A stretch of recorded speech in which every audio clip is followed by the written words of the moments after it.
De la voiture au bateau, il n'y a parfois qu'un pas que ces touristes normands comptent bien franchir une fois leur embarcation mise à l'eau.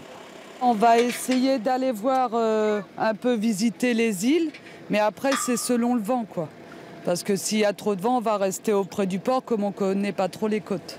Chaque année, comme cette famille, 1 million de personnes fréquentent le port de La Rochelle, avec un pic durant l'été. La circulation des bateaux y est donc dense, imposant évidemment une organisation très stricte. Les bateaux arrivent de l'extérieur du port et viennent se placer sur un emplacement qui est affiché comme le point d'accueil principal sur le port des Minimes. Sur ce point d'accueil, nous avons du personnel qui, pendant toute la saison, aide à l'amarrage du bateau d'une part, mais surtout aide à remplir les différentes formalités d'enregistrement du bateau. En mer aussi, les bateaux sont nombreux. Alors forcément, comme sur la route en période de grand départ, les gendarmes veillent. Concernant la carte de circulation, donc là j'ai relevé l'identité de monsieur, j'ai votre numéro de téléphone. Est-ce que vous pouvez contacter votre ami? Il est parti à l'étranger?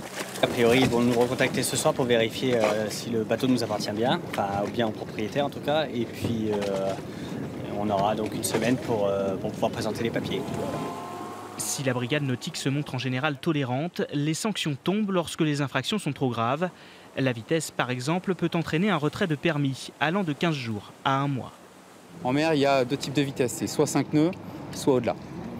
Donc 5 nœuds, c'est dans la bande des 300 mètres et dans le chenal, et 3 nœuds dans le port. Et ensuite, on peut naviguer en pleine mer à n'importe quelle vitesse. Moralité, pour éviter les PV et les accidents, respectez les règles. À bon port, vous arriverez et quelques euros vous économiserez.